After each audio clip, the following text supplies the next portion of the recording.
Hello, everyone. Good morning, and thank you for joining us today for this webinar.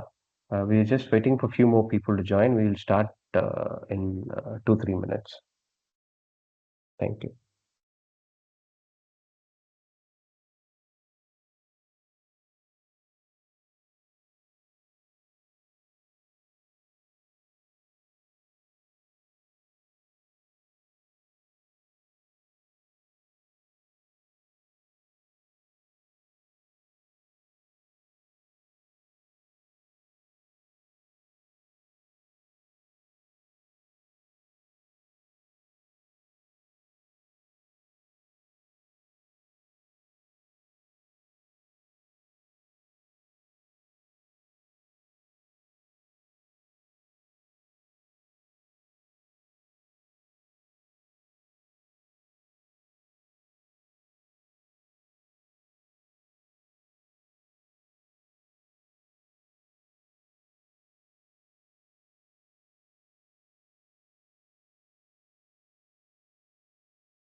We'll start the webinar. Good morning once again. Today, just start the presentation. Yeah. As part of True Blue series, we try to cover our universe of stocks within the Nifty 50. And in the pharmaceutical sector, there is a new phenomenon that's happening globally, yet to hit the Indian shores, but it will soon start probably middle of next calendar year. Welcome you all to the Magic Pill Part 1 webinar. In the Part 1, we'll be talking about this book called Magic Pill, which where the author talks about the extraordinary benefits and the disturbing risks of the new weight loss drugs.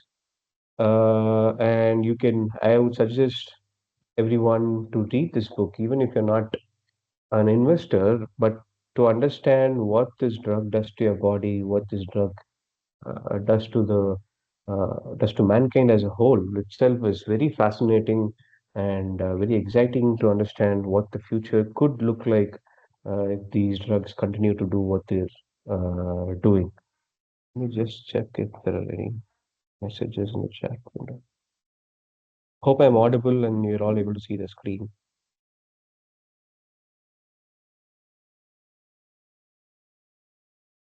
Since I'm not received any messages, okay, fine, all right. So I'll continue. The first part of this webinar is basically a book review of sorts, where we'll discuss what the author has conveyed through the book. We'll have a second part in the same series of Magic Pill, where we'll get into the financial aspects and the market size and how the Indian generic players, be it Sun Pharma, be it Dr. Reddy's, how they can benefit from this entire phenomenon. So if I were to just summarize the craze behind these drugs, this would be the slide. So these drugs are technically called as GLP-1 agonists. GLP stands for glucagon-like peptides. It's a peptide that's found inside our body, produced in the pancreas. Okay, even other parts have these, but we'll get to that in a bit. So people who use these GLP-1 drugs lose between 5 to 24% of their body weight over a period. Usually it's 6 months to 12 months is when the doctor will prescribe you these drugs. And within 10 years, 20 to 30% of the population is expected to be on these weight loss drugs based on different estimates. In fact, I think US is already at 8%. There were some surveys which found out that 1 in 12 US citizens are on these drugs. So 1 in 12 is roughly 8%. So market size today roughly around $50 billion, but it's expected to quadruple by the end of this decade or the early part of next decade. Their use has grown due to their dual benefits of uh, both glucose and insulin regulation and also weight management. Along with recent studies have also said that these drugs are also reducing the threat of heart attacks. That is, they have cardiovascular benefits. And interestingly, Novo Nordisk, the Danish company which makes two of these drugs called semaglutide and liraglutide, currently is the most valuable company in Europe. At one point, its market cap was higher than Denmark's GDP. So that's how crazy the sales of these drugs have been. Also, obesity contributes to 200 known diseases and complications. So this is not just about weight loss management. This weight loss management in turn can lead to attacking or targeting these diseases and complications. So it was nearly an unknown phenomenon, but in the last 2, 3 decades, there has been a significant surge in obesity. Today, 26% of Britain and 43% of US are citizens are obese, and this has tripled globally since 1975, mainly due to our food system, the ecosystem, our relationship with food, and our body. You could ask, how much is India? The problem in India is we don't diagnose, forget obesity, we don't diagnose insulin or diabetes itself. So the official number is 10% of roughly 10% of Indians are obese. But if we increase the diagnostic coverage to the entire population, I'm sure this number should be in line with what UK is or in line with even what US is at, because our culture is also very similar to US, and we have taken to the MNC QSR restaurants, be it KFC and the Domino's chains, uh, very similar to what the US citizens are doing there, right? So we are also prone to obesity, and it's already rampant in our country. So the history, see, ever since mankind got into some sort of research and development and drug discovery, we have had a continuous uh, what do you say, venture into finding the next big wonder drug that could cure, I wouldn't say cure, at least to reduce our weight. You know, the easiest way or the laziest way to reduce our weight. Humans have always been at it trying to crack these drugs. It started it with something called as redusols. This was in 1930s, but it was eventually banned due to high fevers induced post the drug intake. Next was amphetamines. This was post World War II. It suppressed appetite while giving energy boost. In fact, in 1980, 8% of prescription, all prescriptions together were amphetamines. Addictive, and it was addictive, and it also needed higher and higher doses, and it sort of caused paranoia, psychosis, and even heart damage. So that even that fell flat. In 70s, there was something called as a sleeping beauty. You simply slept so that you didn't have to eat. So if you didn't eat, you didn't put on weight, you started your calorie intake reduced, and thereby you lost weight. The more recent one is Fen-Phen, which was the craze in 1990s. At one point, it had 18 million prescriptions in 1995. But this increased pulmonary hypertension by 30x and caused heart defects in one third of people. So the drug company had to pay $12 billion in settlement. And again, it ended. So we have had a long history of wonder drugs, but we kept trying and trying to find the next weight loss drug. In fact, we did get successful. So the scientist who discovered GLP-1 was working on something else. This is similar to your insulin and Fevicol discovery, where you were working on something else, but you found something completely different. So he was working on glucagon genes produced in the pancreas, but he found glucagon-like peptides. So this hormone, GLP-1, when mixed with cells that produced insulin, it increased insulin production.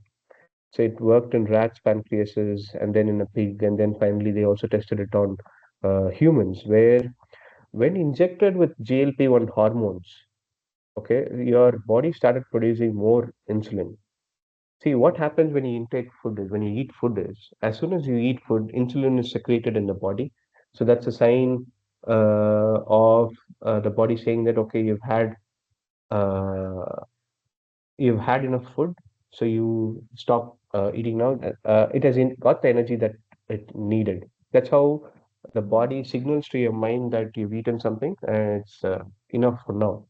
Right, but what if the body sends those signals without you having actually eaten anything? That's what these GLP-1s do. So you artificially inject GLP-1s into your body. Insulin is secreted, produced, which then sends a signal to the mind that okay, you've eaten something, insulin has been secreted. Now don't eat. So that's the working behind these GLP-1s. So GLP-1 also spikes in our gut after we eat, making us feel full. This is inside the body, but when injected, it worked just as well. But since it's present in the gut only for a short period of time, it worked very briefly and needed multiple injections to the gut. This was when the scientists discovered it in the 1980s, and they were still figuring out how to inject it and how to keep the hormone in the body for a longer period of time.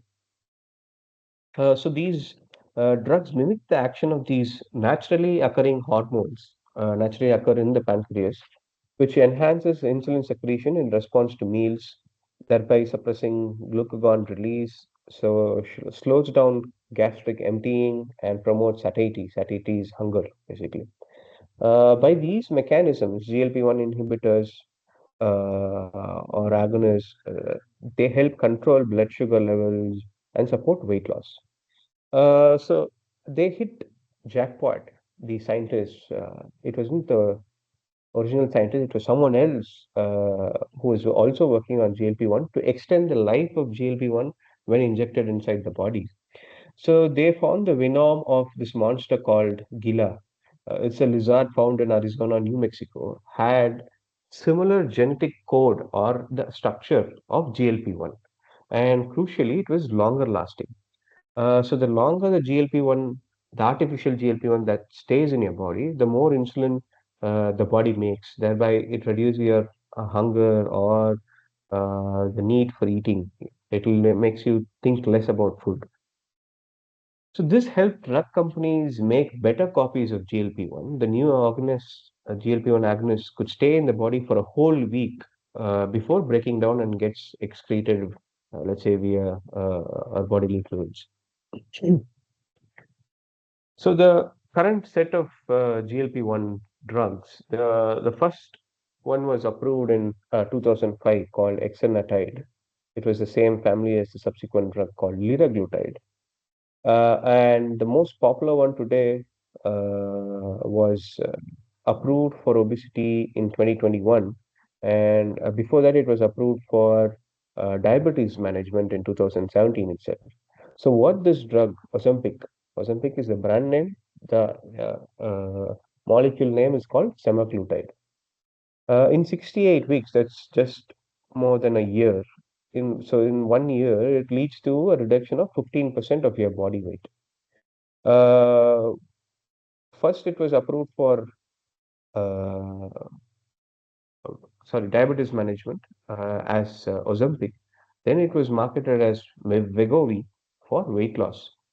This is not so. Both the drugs are same, just that Wegovy will have a higher dose than Ozempic, and both are once a week subcutaneous injections. That is, for now there are oral pills also, but for now the most efficient ones are taken as a subcutaneous injections. That is, the patient can use a pen-like device to inject themselves with these drugs.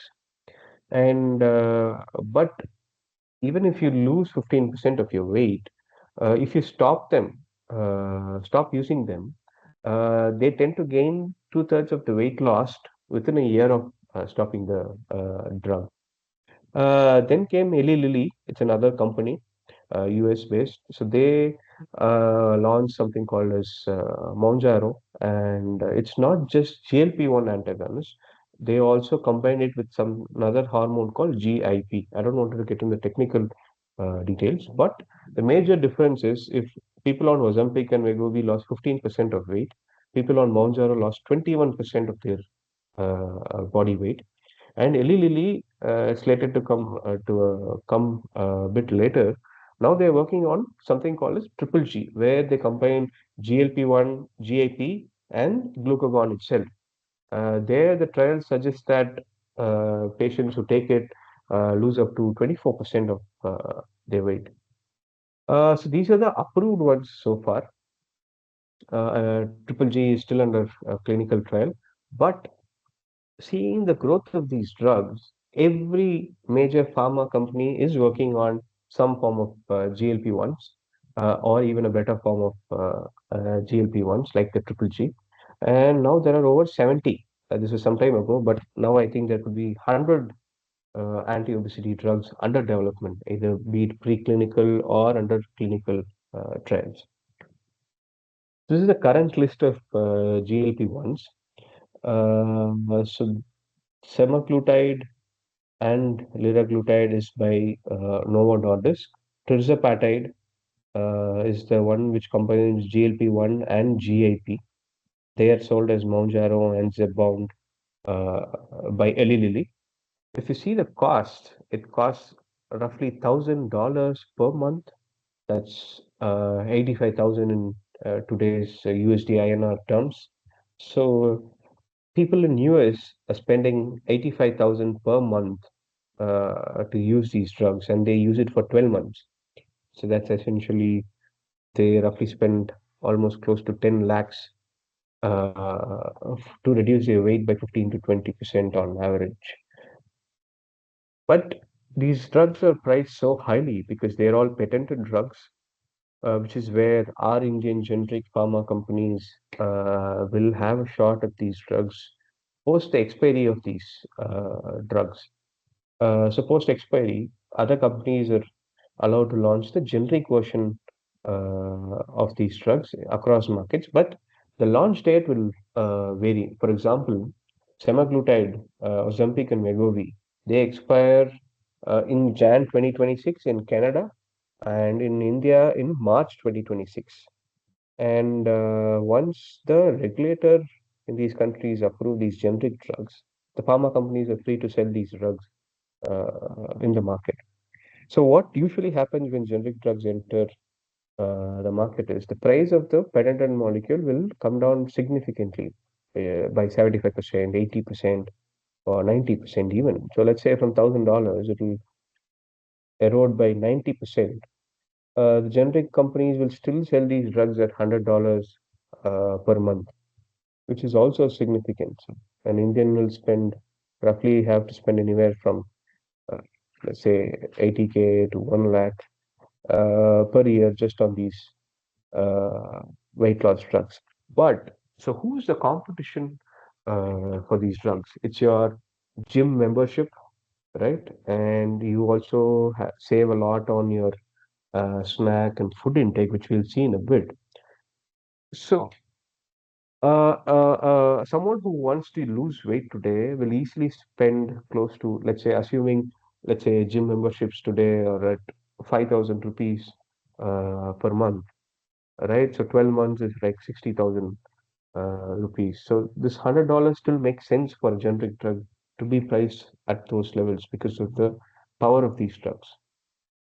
I don't think even if you go to gym, you'll have the discipline to continue going.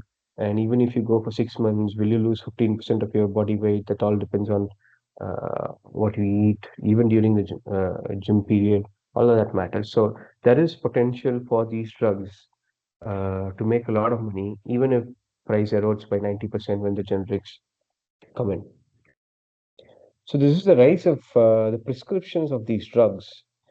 In the US, if you see, it was 0.5% of total prescriptions, and as of December 2023, it went up to almost 4% of all prescriptions in the US. This will only keep increasing because there were some supply shortages there, and once capacity comes online and once newer and more drugs come in, the prescription rate will only increase, according to me, in my opinion. And what also partly led to the craze of these drugs is this drug had a lot of unofficial brand ambassadors, the most famous being Elon Musk. He's tweeted multiple times about these drugs. In the recent Christmas, he posed as the Ozempic Santa. And although he doesn't use Ozempic, he later clarified that he uses Mounjaro, which is Eli Lilly's drug. Ozempic is Novo Nordisk drug.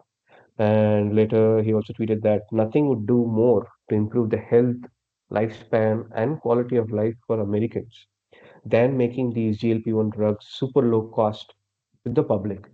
So, if the cost is dropped, if the FDA reduces the patent life of these drugs so that more and more generics can come in, that is more beneficial for US companies. But these innovators will fight it out in the courts to make sure that their patent uh, is strong enough till the usual time. It usually lasts 10 years in the US, 10 to 15 years, roughly 10 years minimum.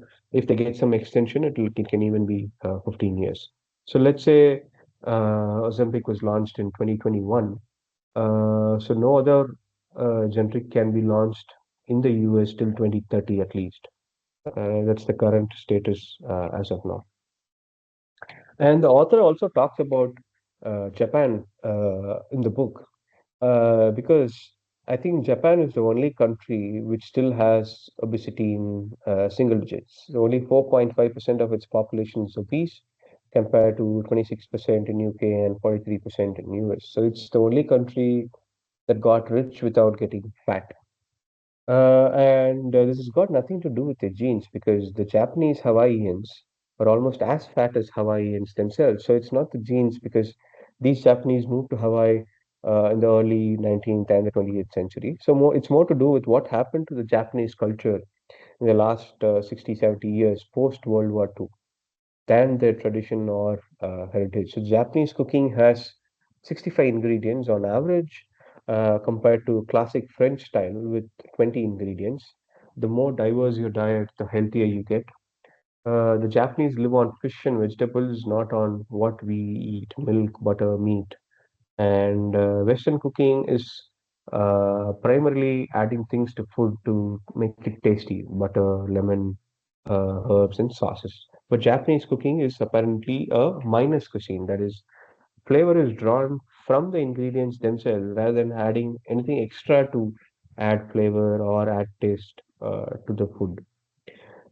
Japanese cooking, each meal has five tastes: sweet, salt, sour, bitter, umami, and five skills and five colors. So it ensures a good balance.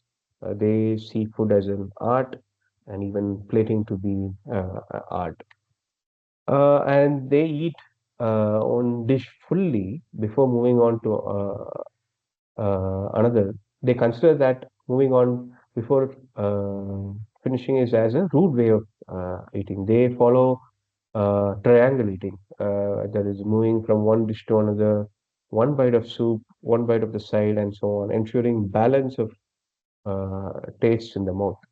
And they only eat until 80% full, taught from a very young age and insisted in schools. It is also a legal requirement in Japan that the principal of each school has to have same lunch as kids and has to eat first to make sure it's safe, nutritious, and delicious. And they also have a law where every workplace in Japan has to bring a team of nurses and doctors to measure weight and waistline. And the company has to make sure that they get it in line. So it's all about discipline and behavior and nothing to do with the genes. And it's so we are very different from Japanese. It's obvious in the way we live and eat food. So moving on to the extraordinary benefits.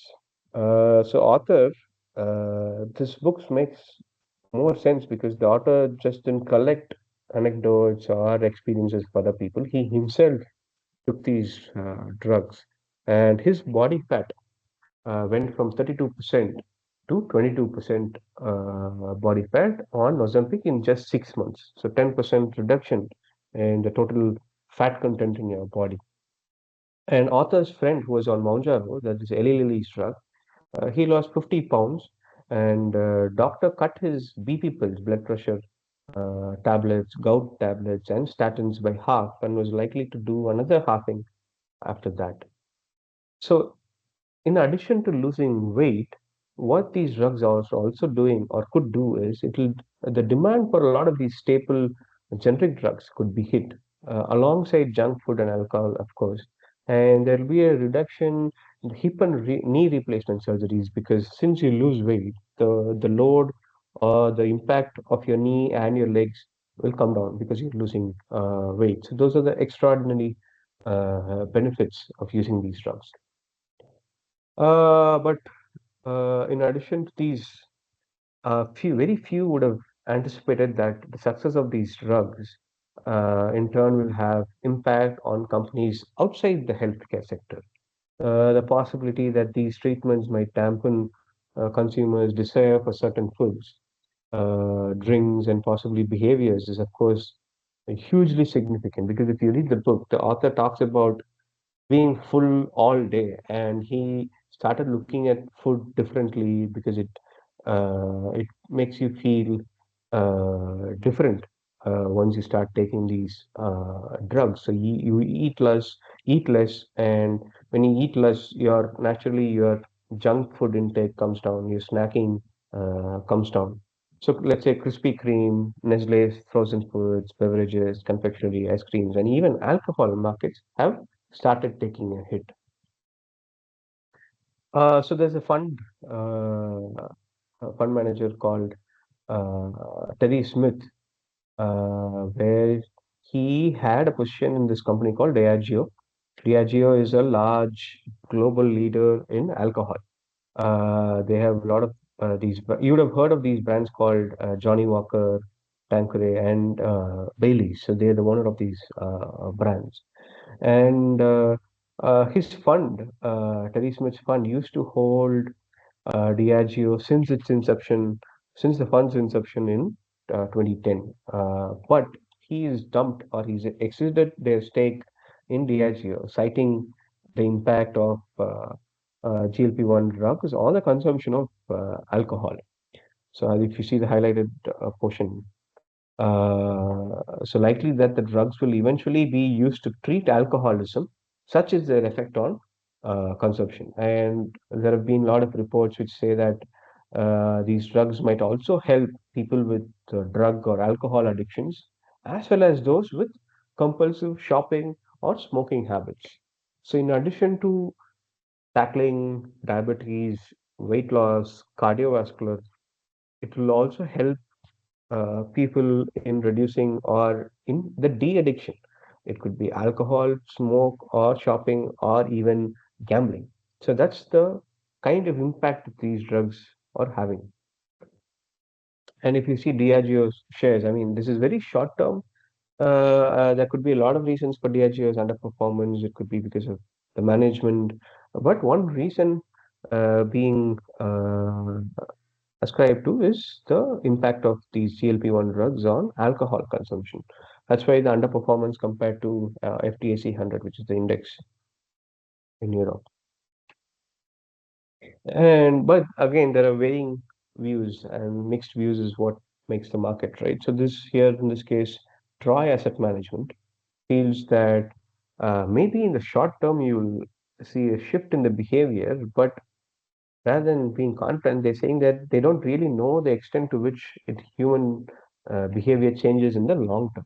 Maybe in the short term, people will consume less, but the behavior will be normalized over the long term. But again, I feel this is just speculation because we don't know uh, if we've already seen that people tend to regain two-thirds of the weight lost if they stop doing it. But what if people start taking it as a regular drug, like they continue to keep taking it, then the consumption will continue to be lower, right? So the GLP-1 patients in the US cut their grocery spending by an average of 5.5% in the 6 months after taking the medication, according to a study by Cornell University and Consumer Insights Group numerator. The impact was the same regardless of whether the medication was taken for weight loss or to treat diabetes, right? So it was across both Ozempic and Wegovy. And consumers on GLP-1 medications had a stronger tendency to shift from high sugar, high calorie dietary content. And soft drinks were the most disrupted in the beverage category, followed by coffee, energy drinks, and juices. So the rough indication is so soft drinks annualized because this was 6 month data. So on average, annualized, soft drink consumption will come down by 7%, coffee and energy drinks down by 4%, juices by another 4%, and 1.4% reduction in alcohol consumption. And so, so what are these companies doing to tackle uh, the GLP-1s? Surprisingly, both the soft drink majors, both Coke and Pepsi, have downplayed the potential impact. They're saying that, for example, Coke is saying that 68% of their products have low or no calories. PepsiCo had even a more muted response, and they say that the impact will be negligible, which I doubt, given the data that we're seeing.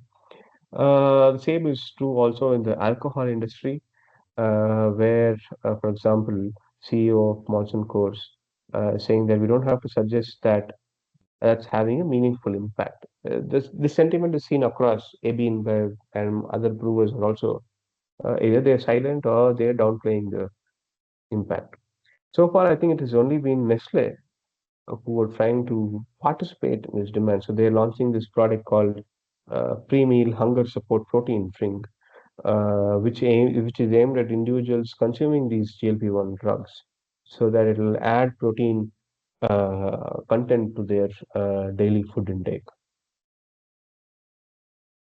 So apart from these extraordinary benefits of weight loss, diabetes management, cardiovascular benefits, it will cut down, it will help you in de-addiction, but there are some disturbing risks. One is safety is established in the short term, but long-term impact of using it for decades is still unknown. Let's say someone who started, let's say Ozempic was launched in 2021.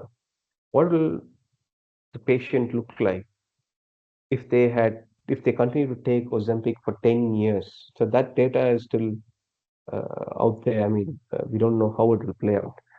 Uh, for the last 2 decades, of course, the first GLP-1 was launched in 2005. So we have crossed 2 decades of GLP-1s, but the number of people taking it were just few millions. But now it looks like I said, various estimates point to 20 to 30% of world population taking them eventually.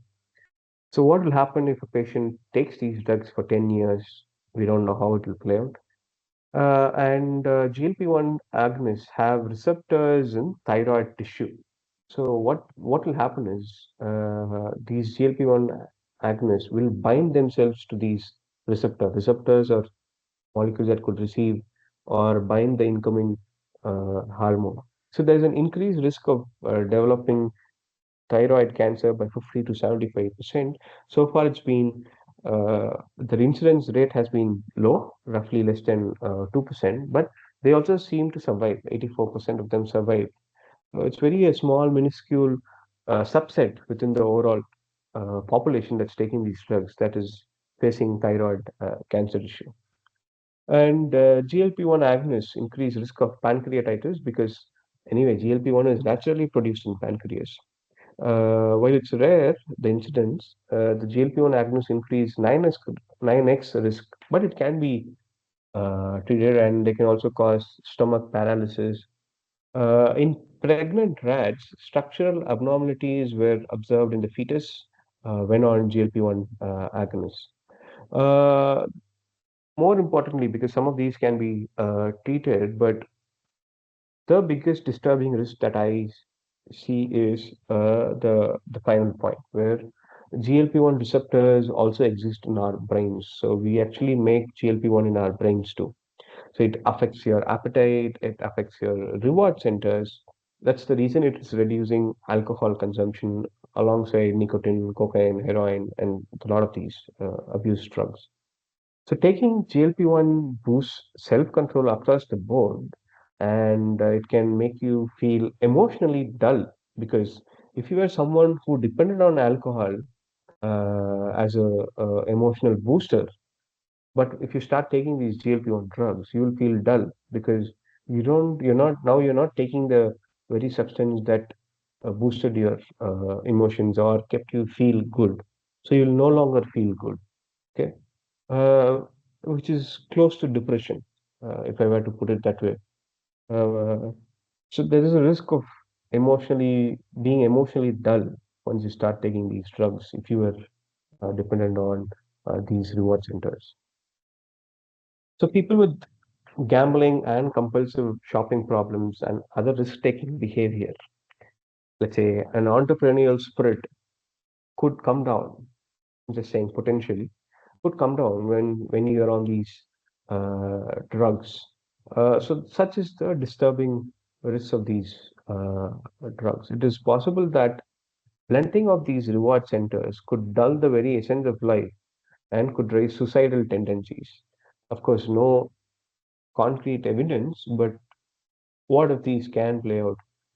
So the way GLP-1 agonists affect brain might be to reset levels rather than blunting or turning up the risk aversion systems. So these are not clearly understood. More studies have to be done going forward. So you're not just changing your body by losing weight or controlling your blood sugar levels, but you're changing the way you think. You're trying to control your emotions. Right. So this is entirely different level compared to just changing your body. And because a lot of studies say that 31% of women and 19% of men respond to stress by eating in order to feel better. I am one of the 19% of men. Whenever I'm close to, when I'm feeling low, I tend to eat a lot more. But if I start taking these GLP-1 drugs, I'll not feel the need to eat. Then how will I calm down myself or improve my spirits because eating food was the solution. So I'll have to find a different solution now. And people have a bad relationship with their body because they consider it as a separate thing from themselves. So thoughts. So this is from a good friend, Bharani. I'm just borrowing it here because I felt you'll have to look at anything in a probabilistic way and see what could be the various scenarios that could play out. So what could happen to GLP-1 drugs in the future? They could go the way of fen or any of those history wonder drugs due to side effects, but highly unlikely because so far all the data that has come out, all the trials that these companies are doing before they bring out the drug to the market, all suggest that the side effects are very insignificant. I mean, you'll have nauseating feeling, but the drug companies are adding a hormone to bring down the feeling of nausea. Then you'll have some say some they have headache, but this is very temporary. lasting side effect is like the thyroid cancer and all we talk about. They can be treated. Of course, the drug companies will try to reduce these side effects either through a combination product or through other methods. So this is very highly unlikely. They could lose impact over time. Again, unlikely because we have seen these GLP-1 drugs going from strength to strength because we started with 5% weight loss. Now, then Ozempic and Wegovy came to 15% weight loss. Then Eli Lilly's Mounjaro and Zepbound reduced 20 to 22% of your weight. So they've only gone from strength to strength. Again, this is unlikely. Could become cheap with generics. Currently at $1,000 per month, it'll come down to say $100, or even if you take $80, $75, it'll become a everyday product. It'll be prescribed and administered like generic statins. Statins, you pop one every day if you have the risk of heart attack, if you have cholesterol, to lower your cholesterol level. A lot of people take statins every day. Right, so this is a very likely scenario where it will become part of your everyday uh, culture, everyday habit. Or we reform our food ecosystem and start eating healthy, which is very unlikely because it hasn't happened in the last 100 years. Why would it happen now? Because this is down to every individual defining themselves and what kind of food they eat. So it is. So we felt that we'll have to bring this to you because we are seeing this as a phenomenon and not just impacting the healthcare sector, but it has implications for all other sectors as well, be it FMCG, be it alcohol consumption, and be it gambling, trading. Could it, let's say, over time, could it reduce your risk-taking abilities and you'll not invest in riskier assets. So there are a lot of implications because of these drugs. I mean, we'll have to keep tracking them apart from which stocks will benefit from these GLP-1 drugs, which we'll cover in our part two, where our pharma analyst Yash will talk about Indian pharma companies which can benefit from the generic launch of these drugs. So happy investing. Would love to take any questions that you might have. Please type your questions in the chat box.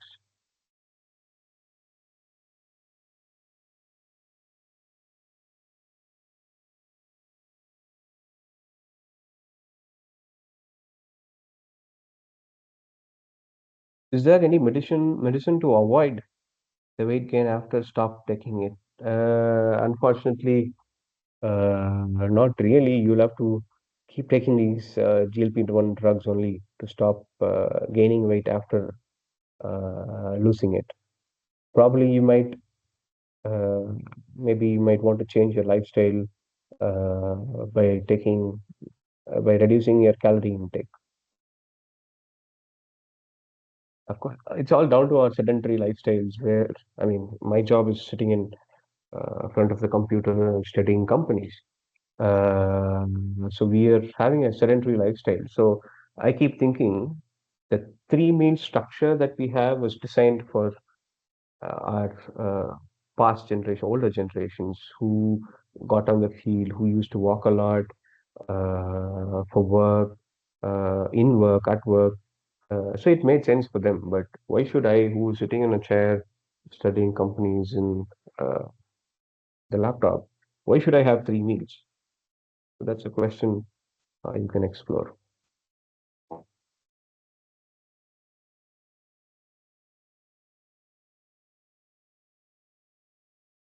GLP-1 drugs have many side effects. Switching to South Indian vegetarian cooking involving many spices and vegetables is one of the best ways to reduce weight.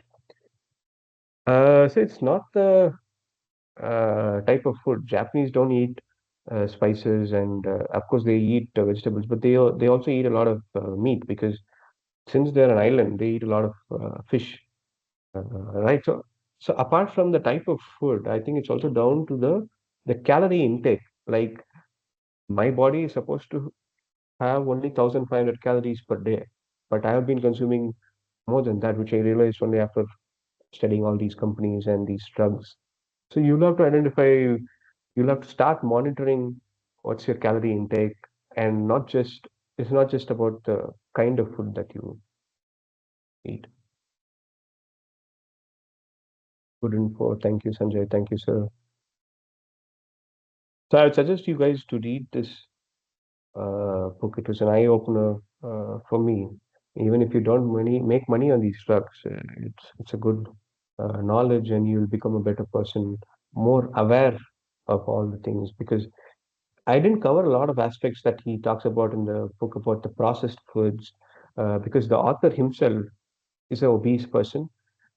He because his parents gave him a different diet, more processed food diets, he became a obese person. Right? We are also taking in a lot of processed foods without even understanding what these processed foods have. So I suggest reading a book